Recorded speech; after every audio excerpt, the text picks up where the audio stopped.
اپنے کمرے کے باہر کھڑی گاڑیوں کی ایک لمبی تعداد نے اسے ٹھٹکنے پر مجبور کر دیا تھا۔ ترکی میں اس نے اپنا فون باندھ رکھا تھا تاکہ کوئی اسے اور عمائزہ کو ٹریس نہ کر پائے اور وہ کچھ دن سکون سے گزار لے۔ اسکندر عمائزہ کو لیتا لمبے لمبے ڈاک پرتا کمرے گھر کے اندر داخل ہوا تھا، جہاں لوگوں کی ایک بڑی تعداد شامل تھی، زیادہ اس کے جاننے والے تھے۔ عمائزہ بامشکل اس کے ساتھ چل رہی تھی۔ گھر کے اندر داخل ہوتے وحشت ناک خاموشی نے اس کا استقبال کیا تھا۔ اسکندر کی نظر سب سے پہلے گھر کے درمیان میں پڑی میت پر پڑی تھی۔ عمائزہ بھی ساکت سے اپنی جگہ کھڑی سفید کفن میں لپٹے وجود کو دیکھ رہی تھی۔ اسکندر نے نظریں اٹھا کر سامنے دیکھا تھا، جہاں میر سرخ آنکھیں لیے ضبط کی انتہا پر لگ رہا تھا۔ عمائزہ کا ہاتھ چھوڑتا وہ لمبے لمبے ڈاک پرتا میر کے پاس جاتا اسے اپنے گلے سے لگا چکا تھا۔ بھائی، میں نے آپ کو بہت کالز کی تھی، آپ کا نمبر نہیں مل رہا تھا۔ میر خود کو رونے سے باز رکھتا ہوا اسکندر سے پیچھے ہٹا تھا۔ میر کو چھوڑتا وہ بھی جان کی میت قریب جا کر گھٹنوں کے بل بیٹھا تھا۔ ان کا چہرہ دیکھتے اس کے دل کو کچھ ہوا تھا۔ خود کو بہادر ظاہر کرنے کی کوشش میں شدت جذبات سے اسکندر کا چہرہ سرخ پڑ گیا تھا۔ ان کا پر نور سا چہرہ دیکھتا ان کا ماتھا چومتا پیچھے ہٹ گیا تھا۔ کیا ہوا تھا بی جان کو؟ میر کے قریب جاتے اس نے سپاٹ انداز میں پوچھا۔ گھر میں داخل ہو کر انہیں مارا گیا ہے، اس نے لم بھیج کر جواب دیا۔ اسکندر نے اپنی مٹھیاں بھیج دی تھی۔ ارسلان کہاں ہے؟ اچانک ارسلان کی غیر موجودگی محسوس کرتے اس نے پوچھا۔ ہاسپٹل میں ہے۔ میر کی بات پر اسکندر نے اسے ناسمجھ نظروں سے دیکھا۔ ارسلان میرال کو لے کر ہاسپٹل گیا تھا، وہاں سے واپسی پر کچھ لوگوں نے حملہ کیا تھا۔ ارسلان کے دل کے قریب گولی لگی ہے۔ میرال کو کڈنیپ کر لیا گیا ہے، مجھے منیب پر ہی شک ہے۔ ارسلان کے لیے اگلے 24 گھنٹے بہت ضروری ہیں۔ اسے خون کی کافی کمی ہو گئی ہے، وہ نیگیٹو خون مل نہیں پا رہا۔ میر سرخ چہرے سے بی جان کی میت پر نظر ٹکائے بول رہا تھا۔ اسکندر کی غصے سے رگیں تن گئی تھی۔ رافعہ نے پیچھے سے آتے اس کے کندھے پر ہاتھ رکھا تھا۔ ارسلان کے لیے خون کا انتظام ہو گیا ہے۔ رافعہ نے جیسے اس کا غصہ ٹھنڈا کرنا چاہا۔ اسکندر نے ایک گہرا سانس لے کر دوبارہ بی جان کو دیکھا، جہاں اب اس کے قریب ہی عمائزہ بیٹھی ہوئی تھی۔ مرزا طیب نے تمہاری غیر موجودگی کا فائدہ اٹھایا ہے، اس نے گھر پر حملہ کروایا تھا۔ رافعہ نے اس کی معلومات میں اضافہ کیا۔ تمہیں ایک کام دیا تھا رافعہ، میں نے بس ایک کام۔ رافعہ کو کالر سے پوچھتا اسکندر دھیمی آواز میں، اگر آیا مہمانوں کا خیال نہ ہوتا وہ سب سے پہلے رافعہ کی حالت بگاڑتا۔ اسکندر، میں نے اپنی پوری کوشش کی تھی، لیکن وہ جس طرح غائب ہوئے ہیں ان کی فیملیز کو بھی نہیں معلوم۔ رافعہ دبی دبی آواز میں جواباً بولا، تمہاری ان کوششوں کا پھل میں بعد میں دوں گا۔ اسے جھٹکے سے چھوڑتا وہ ایک طرف بیٹھے ظہیر شاہ سے ملنے گیا تھا۔ ان کے اپنے کمرے میں ہونے کی وجہ سے بچت ہو گئی، ورنہ آج بھی جان کے ساتھ وہ بھی مارے گئے ہوتے۔ آپ فکر مت کیجیے گا، میرال میری بہن ہے، میں اسے بحفاظت واپس لے آؤں گا، اسکندر نے ظہیر شاہ کے پاس بیٹھتے کہا۔ مجھے یقین ہے تم پر بیٹا، ظہیر شاہ نام آنکھوں سے بولے تھے۔ اسکندر لب بھیجتا سر ہلاتا ہوا دوسرے لوگوں سے ملنے لگا تھا۔ ابریز سمیت آمنہ اور سعدیہ سب اسکندر کے گھر ہی موجود تھے۔ بی جان کو دفناتے اسکندر عمائزہ کو آمنہ آنٹی کے پاس چھوڑ کر میر کے ساتھ ارسلان کو دیکھنے ہاسپٹل آیا تھا۔ آئی سی یو میں داخل ہوتے اس کی نظر ارسلان پر ٹکی تھی۔ مشینوں میں جگڑے اس کا وجود دیکھتے اسکندر کی آنکھیں سرخ پڑنے لگی تھی۔ اس کے قریب آتے اسکندر نے اس کی پٹی باندھے ماتھے پر ہلکے سے لعاب رکھے تھے۔ میرا بہادر بیٹا، اس کے بالوں میں پیار سے ہاتھ پھیرتے اسکندر بڑبڑایا تھا۔ کچھ دیر ارسلان کو دیکھتے رہنے کے بعد وہ خود کو کمپوز کرتا ارسلان کا سر آخری بار چومتا باہر نکل گیا تھا۔ باہر کھڑے گارڈز کو ہدایت دیتا اسکندر واپس گھر جانے کے بجائے منیب شاہ کے گھر گیا تھا۔ اسکندر میر کے ساتھ منیب کے گھر آیا تھا۔ ان کے ساتھ رافعہ بھی تھا، جو اسکندر کے غصے کرنے کے بعد خاموش تھا۔ بنا کسی کی بات سنے وہ گھر میں داخل ہوا تھا۔ منیب شاہ سامنے ہی لاؤنج میں دل نشین کے ساتھ بیٹھا ہنس رہا تھا۔ اسے دیکھتے اسکندر کا خون کھول اٹھا تھا۔ لمبے لمبے ڈاک بھرتا اسکندر تیزی سے اس کے قریب پہنچتا، اس کے منہ پر ایک زوردار مکہ مار چکا تھا۔ دل نشین چیختی ہوئی منیب شاہ کے قریب سے اٹھتی دور ہو کر کھڑی ہو گئی تھی۔ وہ خوف سے اسکندر کو دیکھ رہی تھی، وہ غصے میں منیب کو مار رہا تھا۔ رافعہ بھی خاموشی سے ایک طرف کھڑا تھا۔ اسے علم تھا اسکندر کو روکنا شیر کی کچار میں ہاتھ ڈالنے کے برابر تھا۔ میر اپنی مٹھیاں بھیجتے بمشکل خود کو کنٹرول کیے کھڑا تھا۔ مجھے ابھی اور اسی وقت میرال کا پتہ بتاؤ، پتہ چاہیے ورنہ زندہ زمین میں تجھے دفن کر دوں گا۔ اس کو کالر سے پکڑ اپنے سامنے کرتے اسکندر داڑھا تھا۔ منیب کے منہ اور ناک سے خون نکل رہا تھا۔ ہاں ہاں ہاں، تو جو بھی کر لے اب کبھی اس تک نہیں پہنچ پائے گا، منیب ہنستا ہوا بولا۔ میر غصے میں اسکندر کو ہٹاتا خود منیب کو مارنے لگا تھا۔ وہ جنونی انداز میں اسے مار رہا تھا۔ منیب مار پڑنے کے باوجود ہنس رہا تھا۔ میر کو بڑی مشکل سے کنٹرول کرتے اسکندر نے منیب سے پیچھے ہٹایا تھا۔ مجھے چھوڑ دے بھائی، میں اس ذلیل کی جان لے لوں گا۔ منیب بڑی نظر ٹکائے میر تیز لہجے میں بولا تھا، ہمیں اس سے میرال کا پوچھنا ہے، ایسے تم اسے مار دو گے؟ اسکندر کے الفاظ نے اسے خاموش کروا دیا تھا۔ اب تک وہ نہ جانے کتنے لوگوں کی راتیں رنگین کر چکی ہوگی۔ منیب اپنے منہ سے خون تھوکتا استحصالیہ لہجے میں بولا۔ میر کے غصے سے رگیں تن گئی تھی۔ اسکندر سے چڑھواتا وہ دوبارہ منیب کی طرف بڑھا تھا۔ میرا منہ کیا دیکھ رہی ہو، سنبھالو اسے۔ رافعہ کو اپنی جانب دیکھتے اسکندر سہل لہجے میں بولا۔ رافعہ گڑبڑاتا فوراً آگے بڑھتا میر کو پکڑتا سر پر لے گیا تھا۔ مجھے اور مارو، ہاں ہاں مارو، انتظار کس بات کا کر رہے ہو؟ ہاں ہاں پاگل، میرے سارے گھر میں کیمرے لگے ہیں، تم لوگوں کی مجھ پر معصوم پر بربریت ساری عوام دیکھے گی۔ منیب سیدھا ہوتا دوبارہ بولا تھا، جیسا بیوقوف انسان میں نے اپنی زندگی میں نہیں دیکھا۔ اسکندر طنزیہ بولا۔ اپنا موبائل نکالتے اس نے اپنے باہر کھڑے گارڈ کو اندر بلایا تھا۔ جہاں جتنے بھی کیمرے موجود ہیں انہیں توڑ دو اور ان کی ریکارڈنگ بھی نکالو، اسکندر گارڈ سے بولا تھا۔ منیب شاہ نے غصے سے اسکندر کو دیکھا۔ اسکندر نے اسے طنزیہ مسکراہٹ پاس کی تھی۔ میرال کو ہم ڈھونڈ لیں گے، تم اپنی خیر مناؤ منیب شاہ، تمہاری بربادی کے دن شروع ہو گئے۔ اسکندر سرد لہجے میں بولتا۔ رافعہ کو اشارہ کر کے یہاں سب کچھ سنبھالنے کا کہتا میر کو کندھے سے تھام کر زبردستی لے گیا تھا۔ تم صبر سے کام لو میر، تمہارا یہ غصہ کسی کام کا نہیں ہے۔ اسی گاڑی میں بٹھاتے اسکندر اسے کندھے سے پکڑتا ہوا بولا، مجھ پر یقین رکھو، میں سب کچھ ٹھکانا دوں گا، میرال جلد ہی ہمارے ساتھ ہوگی۔ اسکندر کے الفاظ نے اسے حوصلہ دیا تھا۔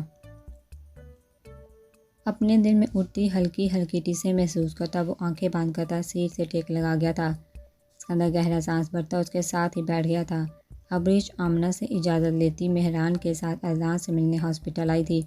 جب سے اسے اذلان کی حالت کا پتہ چلا تھا تب سے ہی وہ بے چین سی تھی۔ اذلان کا پوچھتے وہ ICU کی طرف آئی تھی۔ گارڈ نے انہیں پہچان چکے تھے اس لیے انہیں روکا نہیں تھا۔ ڈاکٹر نے صرف ایک ہی شخص کو اندر جانے کی اجازت دی تھی۔ ابریش اندر گئی تھی۔ اذلان کو دیکھتے اس کی بے ساختہ آنکھیں بھر آئی تھی۔ وہ زندہ دل شخص آج خاموش سا پڑا تھا۔ اذلان کے قریب جاتے اس کی بند آنکھیں دیکھتے ابریش کے حلق میں آنسو اٹک گئے تھے۔ ایک آنسو اس کی آنکھ سے نکلتا اذلان کے چہرے پر گرا تھا۔ ابریش نے حیرانی سے آنسو کے قطرے کو دیکھا تھا۔ میں تمہیں پسند بھی نہیں کرتی، پھر مجھے کیوں تکلیف محسوس ہو رہی ہے؟ میں کیوں رو رہی ہوں؟ یہ سب تمہاری وجہ سے ہو رہا ہے بدتمیز۔ اپنی بھیگی آنکھیں صاف کرتی وہ چھوٹے بچوں کی طرح بولی، جلدی سے ٹھیک ہو جاؤ، تم نہیں ہوگے پھر مجھے تنگ کون کرے گا، مجھے چھیڑے گا کون، پھر تم اپنی انگلش کسے سناؤ گے، مجھے غصہ کون دلائے گا، اس لیے تم جلدی سے ٹھیک ہو جاؤ۔ اس کے کان کے قریب جھکتی وہ رازدارانہ انداز میں بول رہی تھی۔ خود کو رونے سے باز رکھنے کے باوجود بھی چند آنسو اس کی آنکھوں سے نکلتے اذلان کی گردن پر بہہ گئے تھے۔ خود کو سنبھالتی وہ اپنے آنسو اچھے سے صاف کرتی اذلان کے ہاتھ کو تھامتی وہاں نرمی سے اپنا لمس چھوڑتی جا چکی تھی۔ مجھے یہاں کے سارے طوائف زادیوں کے اڈوں کی معلومات چاہیے، 1 گھنٹے کے اندر اندر یہ کام ہو جانا چاہیے، ہمارے پاس زیادہ وقت نہیں ہے۔ اسکندر کو فون پر بات کرتے سن کر منیب کی رگیں تن گئی تھی۔ اس کا بات چلتا وہ منیب شاہ کو کھڑے کھڑے قتل کر دیتا۔ میرال نہ جانے کس حال میں ہوگی یہ سوچ کر ہی اسے سکون نہیں مل رہا تھا۔ اسکندر نے ایک نظر میر کے چہرے پر ڈالی تھی۔ منیب کی بات سے اسے یہی اشارہ ملا تھا۔ گھر میں داخل ہوتے ہی اس کا سامنا مائزہ سے ہوا تھا۔ اس کی سرخ ڈوروں والی آنکھیں دیکھ کر اسکندر خاموشی سے اس کے پاس سے گزرنے والا تھا جب پیچھے سے مائزہ نے اسے روکا۔ شاہ جی کھانا کھا لیں، مائزہ دھیمی آواز میں بولی تھی، مجھے بھوک نہیں لگی، تم کھا لو۔ اسکندر اسے جواب دیتا سیڑھیاں چڑھ کر اپنی اسٹڈی روم میں چلا گیا تھا۔ مائزہ اداس نظروں سے اسے دیکھتی خود بھی کچھ کھائے بنا کمرے میں چلی گئی تھی۔ اپنی اسٹڈی روم میں بنی کتابوں کی الماری کے پاس جاتے اسکندر نے ایک محسوس کتاب نکالی تھی۔ اس کے پیچھے چھپا ایک بٹن دبایا تھا جس سے کتابوں کی الماری ہٹتی چلی گئی تھی۔ وہ ویڈیو ایک محسوس نمبر پر سینڈ کرتے اسکندر نے اسے کال ملائی تھی۔ السلام علیکم، تم سے ایک فیور چاہیے عسکری، یہ جو تمہیں ویڈیو دی ہے میں چاہتا ہوں تم یہ ساری وائرل کر دو، ہر جگہ یہ نیوز 1 گھنٹے تک پہنچ جانی چاہیے، اور ایک نمبر سینڈ کر رہا ہوں، اس کی لوکیشن بھی ٹریس کر کے بتاؤ۔ وعلیکم السلام۔ اتنی دیر بعد کال بھی کی اور وہ بھی اپنے مطلب کے لیے۔ شاہ صاحب، دوسری جانب سے عسکری کا مسکاتے لہجے میں شکوہ سن کر وہ ہلکا سا مسکرایا تھا۔ تم یاد کرنے والی ہستی نہیں ہو، تم سے صرف کام ہی نکلوائے جا سکتے۔ اسکندر کی بات پر عسکری ہنسا تھا۔ تم سے یہ شکوے بعد میں کروں گا اسکندر، ابھی ذرا تمہارا یہ کام کروں۔ عسکری کے جواب پر اسکندر مطمئن ہوا تھا۔ کال بند کرتے اس نے کسی اور کو فون میں لایا تھا۔ شہزاد، میں نے میرال کی تصویر گروپ میں سینڈ کر دی ہے، ساری ٹیم سے کہو کونا کونا چھان مارے، مجھے رات تک سارا کام مکمل چاہیے۔ اوکے سر، ہم بس شروع کرنے والے ہیں، ہمیں ساری جگہوں کی لسٹ بھی مل گئی ہے۔ شہزاد نے مؤدبانہ انداز میں جواب دیا، ٹھیک ہے، کام شروع کرو۔ کال ڈسکنیکٹ کرتا اذان کی آواز سنتا وہ اپنی چیزیں سمیٹتا نماز پڑھنے چلا گیا تھا۔ میر اذلان کا موبائل اور دوسری چیزیں جو ہاسپٹل سے ملی تھی انہیں اپنی پاکٹ میں سے نکالتا، بیڈ سائڈ پر رکھتا، بیڈ پر چت لیٹ کر سیلنگ کو گننے لگا تھا۔ میرال کے بارے میں سوچتے اس کا دل بند ہو رہا تھا۔ میرال کے ساتھ کی گئی اپنی زیادتیاں یاد کرتا وہ بے اختیار آنکھوں پر ہاتھ تھا گیا تھا۔ میرال کے ساتھ اپنی زور زبردستی یاد کرتے اس نے اپنے بالوں میں ہاتھ ڈال کر انہیں کھینچا تھا۔ وہ وحشت زدہ سا بیٹھا اپنے خیالوں میں کھو گیا تھا جب فون کی رنگ اسے خیالوں کی طوفان سے باہر لائی تھی۔ بے اختیار اس کی نگاہ اذلان کے موبائل بیٹھ گئی تھی۔ بیزاریت سے اس نے کال اٹھائی تھی۔ ہیلو، یہ مسٹر اذلان بات کر رہے ہیں۔ دوسری جانب سے کوئی نسوانی آواز سنتے وہ ایک دم سیدھا ہوا۔ نہیں، میں ان کا بھائی بات کر رہا ہوں، آپ کو جو بھی بات کرنی ہے مجھ سے کر لے۔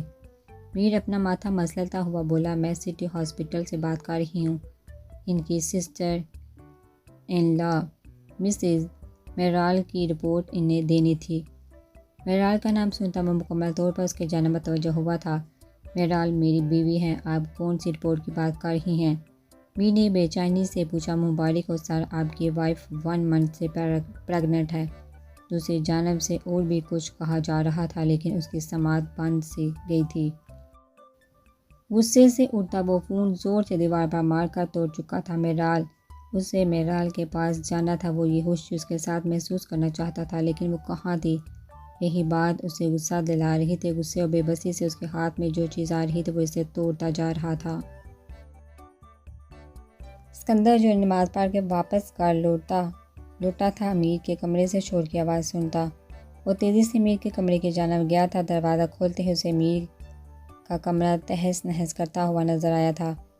میر، کیا ہوا ہے؟ اسکندر اونچی آواز میں بولا۔ میر نے اس کی جانب دیکھتا ایک پل کو رکا، پھر تیزی سے اسکندر کی جانب بڑھا۔ بھائی، مجھے میرال چاہیے، مجھے وہ واپس اپنے پاس چاہیے۔ وہ جنونی انداز میں اسکندر کے ہاتھ پکڑ کر بول رہا تھا، اسے ڈھونڈ کر لا دینا۔ آپ نے بچپن سے لے کر اب تک میری ساری خواہشات پوری کی ہیں، میری یہ خواہش بھی پوری کر دے، مجھے میری بیوی ڈھونڈ کر لا دیں۔ اسکندر کو وہ بولتا ہوا معصوم بچہ لگ رہا تھا۔ میر بچے، میرال جلد ہی مل جائے گی، تمہیں صبر کرنا پڑے گا۔ اسکندر نے اسے خود میں بھیجا تھا۔ بھائی، وہ پریگننٹ ہے، میں باپ بننے والا ہوں، مگر اسے کچھ ہوا میں خود کو کچھ کر لوں گا۔ اسکندر سے علیحدہ ہوتا وہ اسپاٹ انداز میں بولا۔ اسکندر جہاں اس کی بات سن کر خوش ہوا تھا وہیں یہ خوشی میرال کی گمشدگی میں کہیں کھو سی گئی تھی۔ میں اسے ڈھونڈنے جاؤں گا، وہ اسکندر کا جواب سنے بغیر باہر کی جانب بھاگا تھا۔ اسکندر اسے رکتا رہ گیا تھا، اس نے نہ رکنا تھا اور نہ ہی وہ رکا تھا۔ شہر کا چپا چپا میر نے چھان مارا تھا لیکن میرال کا کچھ پتہ نہیں چل رہا تھا۔ 2 دن سے مسلسل وہ سویا نہیں تھا بلکہ گھر میں واپس نہیں آیا تھا۔ اسکندر خود میرال کو ڈھونڈنے اذلان کو دیکھتے اور مرزا طیب کا پتہ لگانے میں مصروف تھا۔ اگلے دن اذلان خطر سے باہر ہو گیا تھا لیکن اسے ہوش ابھی تک نہیں آیا تھا۔ اسکندر نے اس کی سیکیورٹی کا خیال کرتے ہوئے اسے گھر میں شفٹ کرواتے پرائیویٹ ڈاکٹر اور نرس کا فل ٹائم انتظام کر دیا تھا۔ اس دوران اس کے پاس ہونے اور کھانے تک کا وقت نہیں تھا۔ مرزا طیب کی ساری پول وہ کھول چکا تھا، اب بس اسے مرزا طیب کی لوکیشن چاہیے تھی۔ وہ جس جگہ چھپا بیٹھا تھا کسی کو معلوم نہیں تھا۔ اس سارے سلسلے میں وہ عمائزہ سے بھی بات نہیں کر پا رہا تھا۔ میر کے تیسرے دن بھی گھر نہ آنے پر وہ خود اسے واپس لینے آ گیا تھا۔ اس کے پل کی خبر اسکندر کو تھی۔ وہ کئی بار اسے واپس آنے کا بول چکا تھا لیکن میر اس کی بات اگنور کر رہا تھا۔ میر اسے سڑک کے کنارے سے سگریٹ سلگاتا ہوا ملا تھا۔ اب تو وہ کسی کا بھی لحاظ کیے بغیر ہر جگہ ہر وقت ہونٹوں میں سگریٹ دبائے رہنے لگا تھا۔ واپس گھر چلو میر، اسکندر اس کے ساتھ گاڑی سے ٹیک لگا کر کھڑا ہو گیا تھا۔ جب تک میرال نہیں ملے گی میں گھر واپس نہیں آؤں گا، وہ سگریٹ کا گہرا کش لیتا ہوا بولا۔ پہلے جس لڑکی کے وجود سے تم دور بھاگتے تھے، ہر وقت اس کے ساتھ برا سلوک کرتے تھے، اب ایسا کیا ہوا ہے؟ اس کا دور جانا بھی تم سے برداشت نہیں ہو پا رہا۔ ابھی اتنی سی جدائی پر تمہارا یہ حال ہے، جب وہ ڈیورس لے گی پھر تمہارا کیا بنے گا میر؟ اسکندر کی باتیں اس کے جلتے دل پر تیل کا کام کر رہی تھی۔ وہ صرف میری ہے، میں اسے کبھی خود سے دور نہیں کرنا جانے دوں گا۔ وہ میر کی میرال ہے، جب تک میں نہ چاہوں اسے مجھ سے کوئی الگ نہیں کر سکتا۔ وہ سرخ آنکھوں سے سگریٹ کا کش لیتا اسکندر کی طرف دیکھتا ہوا ہر لفظ چبا چبا کر بولا تھا۔ تمہیں اس بات کا جلدی احساس ہو گیا ہے، ورنہ مجھے امید نہیں تھی تم یہ بات بھی سمجھ پاؤ گے۔ اب گھر واپس چلو، منیب شاہ کی ہر حرکت پر ہماری نظر ہے۔ جیسے ہی میرال کا کوئی سراغ ملا ہم فوراً اسے ڈھونڈ لیں گے۔ اسکندر اس کے ہونٹوں سے سگریٹ نکال کر زمین پر پھینکتا ہوا اسکندر بہلا پھسلا کر اسے کسی طرح واپس کر لے آیا تھا۔ میرال کی گمشدگی میں اسے کچھ باتیں کھٹک رہی تھی۔ میر کو کمرے میں چھوڑتا وہ ظہیر شاہ کے کمرے میں گیا تھا۔ السلام علیکم انکل۔ کمرے میں داخل ہوتا اسکندر ان کے بیڈ کے قریب پڑی کرسی پر بیٹھ گیا تھا۔ ظہیر شاہ نے اسے سلام کا جواب دیا تھا۔ مجھے آپ سے کچھ پوچھنا تھا کہ آپ کو کچھ علم ہے منیب میرال سے کیا چاہتا تھا؟ اسکندر کے پوچھنے پر ظہیر شاہ نے اپنا سر ہلایا تھا۔ ہاں، اس نے مجھے بتایا تھا منیب نے کسی سے پیسے لیے تھے بزنس کرنے کے لیے، اس کے بدلے اس نے میرال کی ڈیل کی تھی۔ ظہیر شاہ دکھی لہجے میں بول رہے تھے۔ اسکندر نے ان کے بیڈ پر پڑے کانپتے ہاتھوں کو اپنے ہاتھوں میں لیا تھا۔ میں نے آپ سے میرال کی حفاظت کا وعدہ کیا تھا، میں اسے ضرور ڈھونڈ لوں گا۔ اسکندر کی باتوں سے ان کی پست حوصلہ دوبارہ بلند کر دیے تھے۔ رافعہ کو کال کرتے اس نے گھر بلایا تھا۔ اب رات ہو چکی تھی۔ وہ اپنی اسٹڈی میں جانے لگا تھا جب ڈائننگ ٹیبل پر سر رکھے سوئی عمائزہ پر اس کی نظر پڑی تھی۔ اس کی طرف بڑھتے اسکندر کی نگاہ اس کے سوئے چہرے پر پڑی تھی۔ محبت سے اس کا ماتھا چومتے اسکندر نے اسے احتیاط سے اپنے بازو میں اٹھایا تھا۔